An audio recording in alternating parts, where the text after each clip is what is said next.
seja muito bem-vindo ao Pegada Jovem, o podcast dos Jovens do Riacho para você que está aí do outro lado da telinha, que assim como nós, quer seguir os passos do mestre. E não posso deixar de falar da participação aqui do nosso patrocinador, Mídias do Riacho, com Sandra Palvezan. Hoje a gente tem a equipe do Waller e do Felipe, a gente tem que agradecer especialmente. Não é, pessoal? Quando o pessoal tá aqui para ajudar, para trabalhar, a gente precisa agradecer. A gente sabe o trabalho que dá. Enfim, eu me sinto aqui quase como o Igor do Flow ou o Vilela do Inteligência Limitada. Bom, brincadeiras à parte, eu tô aqui com uma convidada super especial, amiga do meu coração, que é a psicóloga Rosângela Santos, que ela é terapeuta cognitivo-comportamental e psicopedagoga, além de psicóloga clínica. Rô, um prazer ter você aqui com a gente, viu? Prazer é meu, querida. Muito obrigada. Imagina aí, assim, vamos já começar com tudo, né? A gente vem em 2023, né? A gente tá 2 anos praticamente após a pandemia da Covid-19, que foi avassaladora, né? No mínimo destruidora e no mínimo tudo terrível. Como é que você enxerga que está a mente das pessoas num pós-Covid, pós-pandemia? As pessoas que eu falo no geral, para todas as idades. Como que você enxerga a mente de todas essas pessoas que passaram por isso? Sim. A gente sabe que já existiam questões de saúde mental preocupantes. A pandemia potencializou bastante isso. O isolamento prejudicou muito. Vários outros problemas, consequências que surgiram aí, desemprego, conflitos familiares, tudo isso contribuiu para potencializar bastante esse problema. E, em especial, o jovem, eu tenho atendido muitos jovens e eu vejo a fragilidade, toda a dificuldade que tem tido. Mas é para todas as faixas etárias, inclusive no contexto de pandemia, se tinha uma demanda que a gente precisava continuar atendendo presencialmente, eram questões de depressão, crises de ansiedade, então é algo realmente bem preocupante. Foi tudo mais potencializado, né? Mais potencializado. Que complicado. E assim, hoje em dia a gente vê, não sei você que está na sua casa, mas eu vejo no Instagram vários momentos. Faça o seu teste aqui e descubra se você tem ansiedade ou depressão. Quanto que eu posso confiar nisso? Tem algo... Porque assim, por exemplo, eu vi em uma página no Instagram que era de psicólogos. Aí você fala, são psicólogos. Como é que funciona? Isso só fazer um teste vale? Como é que funciona esse babado? Então, se é alguém que está, de repente, se identifica com algum comportamento, alguma característica e ele começa a se preocupar, uma das primeiras atitudes que ele tem é procurar realmente na internet. E aí é onde ele encontra testes e tudo mais. Só que o que acontece? Existe um risco. Aquilo ali não é supervisionado, você não sabe se o teste é confiável. Eu sugiro que procure um profissional. Pensando nisso, Rô, você tem depois seus contatos para passar pro pessoal? Sim. Até vamos fazer já o seu merchan. Qual que é o seu Instagram? Eu não sei falar meu Instagram. Rosângela Santos, pesquisa lá. Rosângela Santos, que é sucesso, vê o rostinho dela, bate. Ou melhor, já te recomendo, vai no Jovens do Riacho, no nosso Instagram, e você vai achar ela, tá bom? Mas muito bom. Eu acho que é importante a gente sempre ter psicólogos de confiança, porque também a gente precisa tomar cuidado com que tipo de pessoa a gente está procurando para o tratamento, né? Sim. Então, não ir de uma forma cega, né, Rô? Eu acho que é importante também ter esse discernimento. E até mesmo na busca por esse profissional, pode ser que você não se identifique num primeiro momento, porque para ter um tratamento, toda a parte terapêutica, precisa haver um vínculo entre o paciente e o profissional. Então, pode, às vezes, isso não acontecer num primeiro momento. E o importante é não parar por aí. Tem que buscar, até se achar. Exato, porque pode ser que às vezes não dê certo, então procure um outro profissional. Aliás, às vezes uma segunda opinião também é importante, para realmente fazer um tratamento certinho. Entendi. E, assim, então, eu queria saber de você, assim, quais são alguns sintomas ou reações que uma pessoa que tem ansiedade ou depressão podem ter pensando, por exemplo, quem está em casa fala, olha, eu vejo alguém e talvez essa pessoa esteja com depressão, com ansiedade. Como que eu posso ajudar? Como que eu sei se realmente é isso? Lógico, eu entendo que a gente tem que ter auxílio dos psicólogos, mas a gente está na vida aí, no trabalho, na faculdade, na igreja, a gente nem sabe, a gente fala, cara, essa pessoa não tá bem. O que a gente pode fazer, assim, para ajudar? E como identificar isso? Isso é bem amplo, na verdade. Até porque falar de ansiedade, a gente fala em alguns momentos de crises, para alguns outros casos não, às vezes a pessoa não tem nenhuma crise ali, mas já vive todo um contexto muito ansioso, mas não necessariamente precisa ter uma ansiedade para dizer que tem uma depressão, por exemplo. Então a gente pode tratar isso, assim, são questões distintas, na verdade. Entendi. E é perceptível no comportamento. Tá? É bem perceptível. Mudanças no humor, na disposição, na motivação. Isso pode acontecer com muita frequência e realmente quem está ao redor, se prestar atenção no jeito de ser dessa pessoa, vai notar.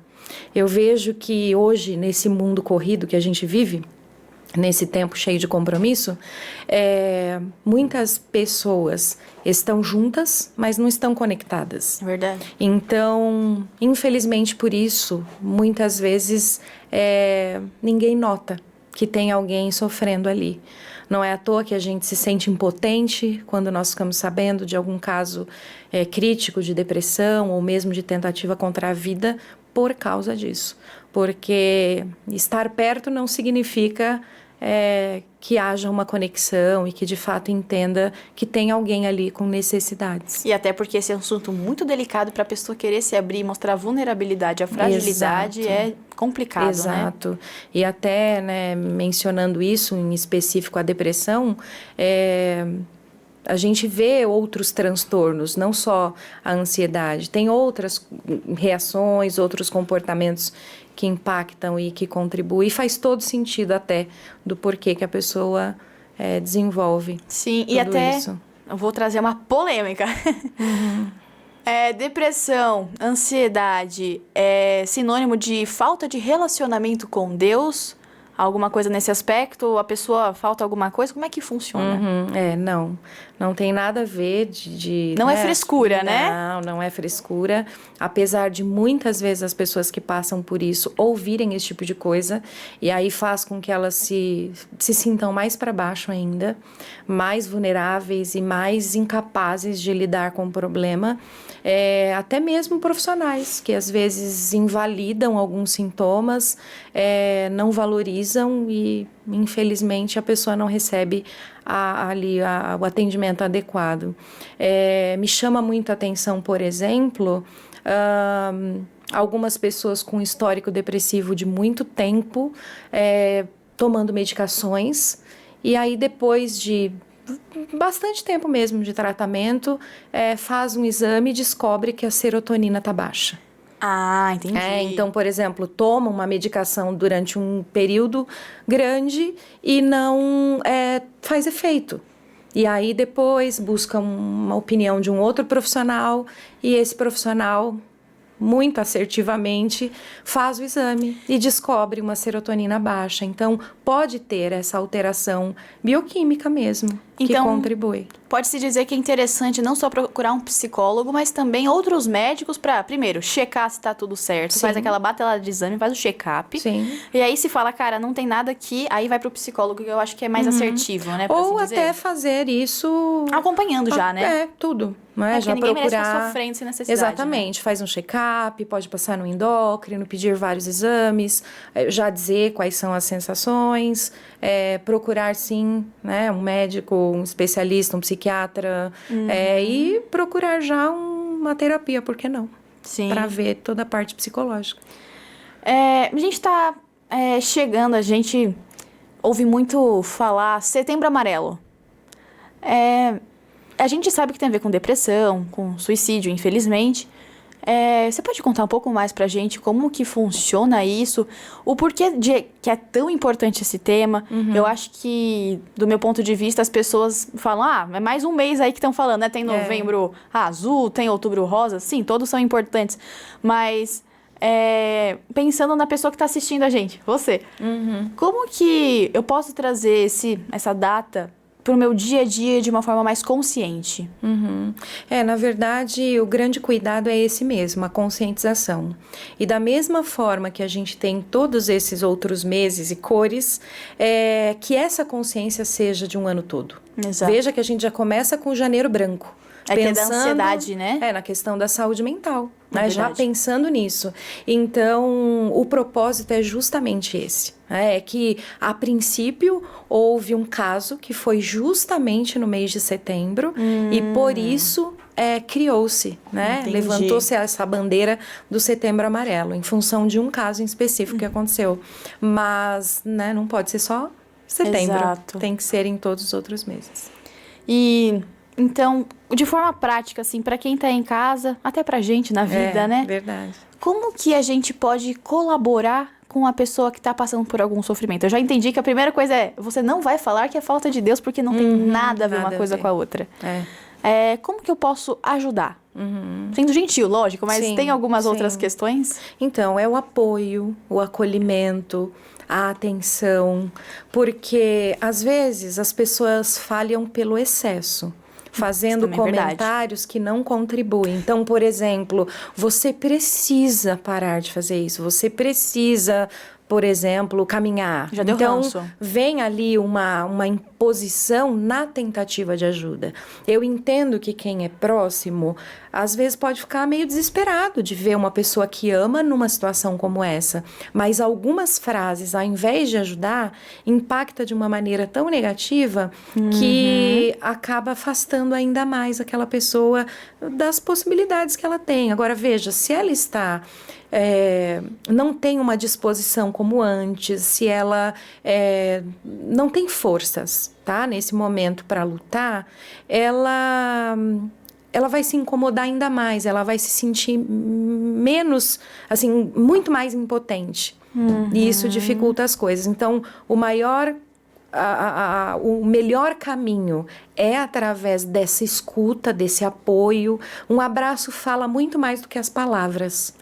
Tá? Esse cuidado, essa atenção, um jeito carinhoso de ouvir, a empatia, fala muito mais do que palavras. Ai, lembrei de você, senti saudade, né? Exatamente. Agora, claro, se for possível criar possibilidades, um convite um pouco mais discreto, alguma outra coisa que possibilite que essa pessoa saia, por exemplo, de um quarto escuro, que é algo também muito comum de acontecer, é um caminho. Para quê? Para conseguir levar essa pessoa até um profissional, quer seja um psicólogo ou mesmo um médico, para fazer exames, alguma coisa nesse sentido.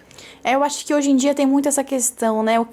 O que tem aquela frase, né? O que os olhos não veem, o coração não sente. Não é porque eu não estou vendo que não existe um problema, né? A importância da saúde mental que hoje em dia tem sido mais divulgada, né? Esses tabus sobre a depressão e a ansiedade tem sido mostrados como que as coisas funcionam, né? O que você tem em mente pensando, assim, em saúde mental? O que ainda falta melhorar nesse aspecto, assim, que você fala, nossa, a gente ainda precisa trabalhar essa questão que é importante, faz diferença na vida da pessoa? Então, justamente essa escuta, porque estamos todos o tempo inteiro ocupados e não ouvimos de uma maneira empática como deveria ser. Também as condições de saúde que não são muito favoráveis. Se a gente observar, por exemplo, pessoas que buscam um médico num convênio, às vezes por questões financeiras tem muita troca de médico, então a pessoa não consegue fazer um tratamento continuado com aquele médico que ela gostou. Por quê? Porque quando ela volta é um outro especialista que está ali e às vezes tem que começar de novo, faz uma troca de medicação, então isso ainda dificulta muito. Tá? A gente tem, claro, uma saúde pública que funciona, mas ainda é muito elitizado toda a possibilidade para um acompanhamento da questão de saúde mental mesmo. Ainda é algo muito elitizado. Quando você tem pressa, você busca um profissional particular, pago, né, porque você sabe que é o caminho mais rápido. Então, não é qualquer um que tem esse acesso imediato. Você falando isso até me pensou, né? Me fez pensar, né? Uma forma também de ajudar a pessoa é você ver que ela não tá com uma condição e você mesmo pagar os tratamentos, né? Acho que até é uma atitude muito cristã fazer isso, dar as condições necessárias mesmo, né? E a gente falou bastante da pessoa que assiste, né? Que vê essa situação delicada. Eu sei que tem a parte de quando a pessoa passa, não é só esse bate-papo que você vai falar, já é o tutorial do que fazer na sua vida, não. Exatamente. Eu entendo que não é assim. Mas pra quem passa, assim, por exemplo, dicas práticas de como controlar esse desespero que a pessoa pode sentir, por exemplo. A água é o melhor dos remédios, né? Respiração também é importante. Curiosamente, são os 8 remédios de Deus. Só um detalhe, uma babada aqui. Mas tem mais alguma dica de como você pode... Atividade física. Um tapa na minha cara, obrigada. Atividade física. Esse é um remédio, assim, muito eficiente para todos os casos de depressão, de ansiedade. Ajuda muito, muito mesmo, porque tá gastando energia, não é? Tá produzindo mais serotonina. Ver outras pessoas também, né? Contato com a natureza. Então, ajuda bastante. E é um desafio que, se for possível lançar para uma pessoa que está nessa condição, realmente vai ter resultados. Eu acredito também que o oposto seria reduzir telas, né? Que isso a gente vê hoje em dia como tem feito mal. Eu entendo que a tecnologia é uma bênção, a gente tá aqui graças à tecnologia, mas eu acho que isso também é uma coisa para se tomar cuidado, né? Sim. Aliás, todo excesso... nada em excesso faz bem. mal. Então, esse cuidado de poder equilibrar aquilo que a gente faz, quer seja estar rodeado de pessoas, ou o tempo que fica sozinho, num momento uma leitura, outra hora uma atividade ao ar livre. Então, poder fazer essa mescla, buscar esse equilíbrio. Uma vida equilibrada. A temperança... gente, os 8 remédios de Deus. É isso, um beijo, um abraço. Mas, não, a gente sabe que não é tão simples assim, né? E... outra coisa que eu queria perguntar pra você. A gente viu que depressão e ansiedade não é falta de Deus. É pecado eu tomar medicamentos pra eu melhorar psicologicamente? Então eu ir no psiquiatra. Hoje em dia as pessoas estão menos chocadas, né? Quando você fala isso. Mas... enfim, é um pecado ir no psiquiatra? Não, é muito importante, na verdade, né? Ainda que a gente tome cuidado pra não usar a medicação de uma maneira desmedida... se automedicar, né? Tomar esse cuidado é óbvio, mas é extremamente importante, principalmente em casos assim. Entendi. Se chegar num nível onde a pessoa perde totalmente ali o controle, ela vê que realmente está afetando a vida dela, aí é importante buscar. Isso é um ponto legal, então. Assim, a gente tem que ficar alerta sempre, mas se isso tá atrapalhando a minha vida, já é um vermelhão, é uma sirene apitando na minha vida, que tipo, cara, precisa resolver sinal isso. de alerta. E hoje, né, a medicina está muito avançada, eu vejo ótimos profissionais cautelosos para que a medicação não cause uma dependência. Tantos estudos, tanto que tem inovado mesmo esse cuidado para gente que acompanha pessoas que passam por isso, eu tenho percebido. Então, isso é muito bom. Com certeza, traz uma segurança até pra gente que vai tentar, às vezes, procurar, né? E eu vejo também os médicos muito mais acessíveis, permitindo esse trabalho conjunto com o próprio psicólogo, para a gente poder entender o que acontece com aquele paciente, fazer esse trabalho conjunto realmente. Isso ajuda muito, né? Tanto para a área clínica, para o médico realmente, como para o psicólogo, né? E aí a gente divide isso com o paciente, traz numa outra linguagem, tem mais aceitação, ele se sente mais seguro, inclusive colabora mais, então evolui mais rápido no próprio tratamento, isso ajuda bastante. Algumas pessoas, às vezes, dependendo do tipo de depressão, o nível de depressão, às vezes tem que tomar uma medicação a vida inteira. E tá tudo bem. E tá tudo bem. Agora, outras, às vezes, tomam durante um período e aí depois entra numa fase de prevenção, de recaída, de manutenção e vai recuperando de novo. Em todos os níveis, eu acredito que é bênção. A pessoa tendo um bom estar, conseguindo viver a vida dela, né, Rô? Acho que é o principal, né? Porque quando entra num nível patológico, vai interferindo e ela começa a ter muito prejuízo na própria rotina, na sua interação com o mundo.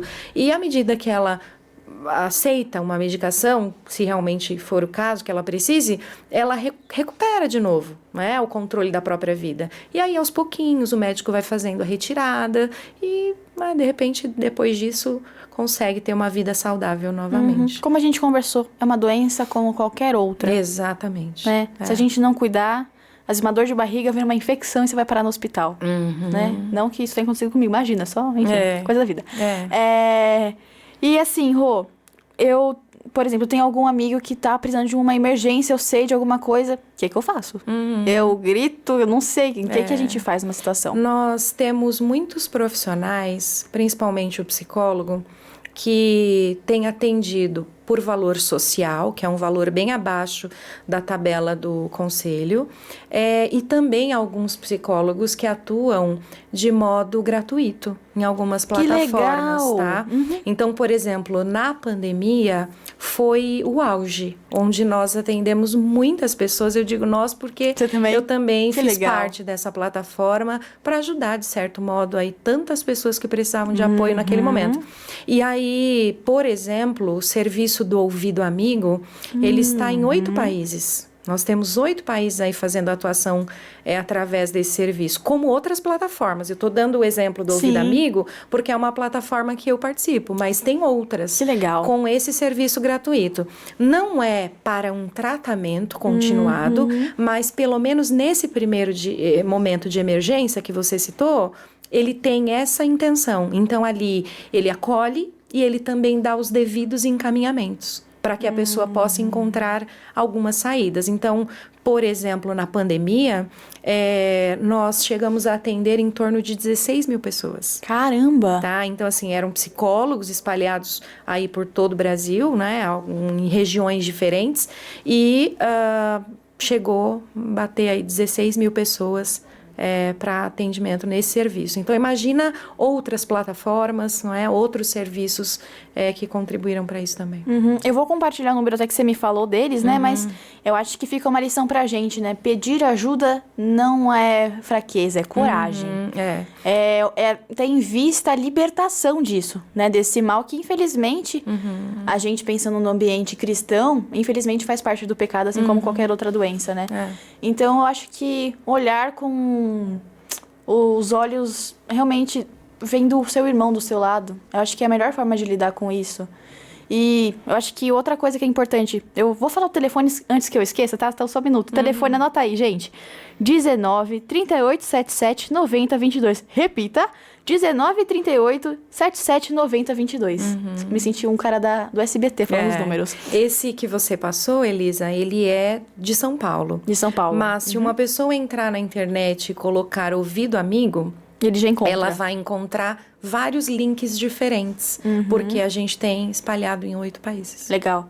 E uma pergunta pra fechar, que eu acho que essa é importante pra quem assiste, no sentido não só de você assistir, né? Mas na vida. Eu vivo com uma pessoa e, infelizmente, ela acabou cometendo suicídio. Eu tenho culpa? No sentido de, às vezes a pessoa passa por isso e quem tá perto fala, cara, eu podia ter feito alguma coisa. Como que funciona esse peso pra quem ficou? Que eu acredito que... Eu sei que é um assunto muito delicado, não é assim no podcast você fala, cara, é isso que você vai fazer. Acho que até pra quem passou era bom entrar em uma consulta pra realmente entender e se libertar disso também, que não faz bem, né? Mas, de uma forma simples, a pessoa tem culpa do que aconteceu? Então, ainda que cada caso seja um caso, a família não é culpada, mas infelizmente se coloca nessa condição pela impotência, pela sensação de impotência. Porque, por exemplo, existem situações em que as características não são tão visíveis. Então, é uma pessoa que está atuante, que continua trabalhando, que sorri, que conversa, que ajuda outras pessoas, mas que está sofrendo e ninguém sabe. Então, imagina um exemplo como esse, a pessoa ali do seu lado, alguém que você ama, e acontecer algo assim. Você nem sabe. Então, claro, a família que fica precisa de suporte, de um apoio da família, de outros familiares, o apoio psicológico, porque não é fácil lidar com isso. Só realmente quem vive que sabe. Mas, claro, não é culpa da família. Eu acho que o que você falou é ótimo. Só quem vive sabe. E quando você tem aquela frase, né? Você quer saber a minha vida? Ao invés de ficar olhando, calço meus sapatos, né? O último conselho para quem tá em casa. Pode ser 2 conselhos. Para quem passa por isso e para quem de alguma forma, tem relação com uma pessoa que passa por isso ou, enfim, quer ajudar? Para a pessoa que passa por isso, busque ajuda. Não tem outra frase. A gente tem que pensar na maneira mais rápida, mais prática. Busque ajuda. Se você vê que você não tem energia para conduzir a sua vida, que sua vida está sendo impactada pelas sensações que você tem tido, busque ajuda o mais rápido possível, tá? Esse é um ponto, assim, essencial. E todo tipo de ajuda, quer seja de um familiar, de um ente querido, de um profissional, procurar aí os vários caminhos que existem, quer seja uma pessoa próxima ou um especialista mesmo. E para quem convive com pessoas que estejam passando por isso, é essencial se relacionar. E se relacionar não é só passar por perto, dizer bom dia, boa tarde, boa noite, mas é conviver. O relacionamento, ele é isso. E é convivendo que a gente resgata a pessoa, que a gente consegue, na verdade, que ela aceite as nossas propostas, os nossos convites, aceite sair com você, aceite, de repente, retomar algumas coisas na vida. Numa dessas, às vezes uma caminhada, às vezes esse contato com a natureza, como a gente falou com relação à atividade física, pode já contribuir para dar uma luz e essa pessoa perceber, o pouco já é muito, né? Exatamente. E esse desejo, na verdade, de se relacionar, ele só nasce fazendo, não tem outro caminho. Então, se a pessoa que está acometida por uma depressão, por exemplo, não consegue ter, não consegue buscar, não consegue estar com outro, então que seja você que está bem, que busque esse caminho para estar junto, ao passo da outra pessoa ter o desejo de repetir a dose, sabe? Dizer, poxa, foi tão bom ficar com ela, não custa, vou fazer de novo para agradá-la, porque às vezes por ela mesma, ela não quer fazer nada. Mas esse é o desafio para quem convive com alguém assim. Buscar realmente um relacionamento genuíno. Quando você falava, eu pensei, eu acho que uma frase, seja luz e procure a luz. Eu acho que isso resume a luz. Aí eu pensei no amarelo, aí enfim, você tem o amarelo, casou. Sim. Que legal, Rô. Olha, eu te agradeço muito pelo bate-papo que a gente teve, porque é um assunto muito importante, muito relevante pro tempo que a gente vive, né? Infelizmente, mas que bom que existem esses bate-papos, né? Então, é uma luzinha no fim do túnel, né? E para você que tá nos assistindo, compartilhe essa mensagem para conscientizar algum amigo, aquela pessoa que fala, cara, você falou para a pessoa que passava, não foi legal. Manda para essa pessoa. Também manda para quem precisa ouvir. Enfim, eu acho que todos deveriam ouvir uma mensagem especial como essa.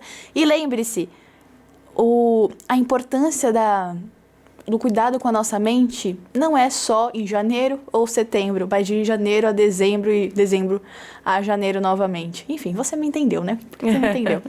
Mas, Rô, te agradeço mais uma vez. Eu que agradeço. Agradeço também a equipe que está aqui com o som. O Sandro, Felipe, Aler, a equipe Mídias do Riacho, nossos patrocinadores.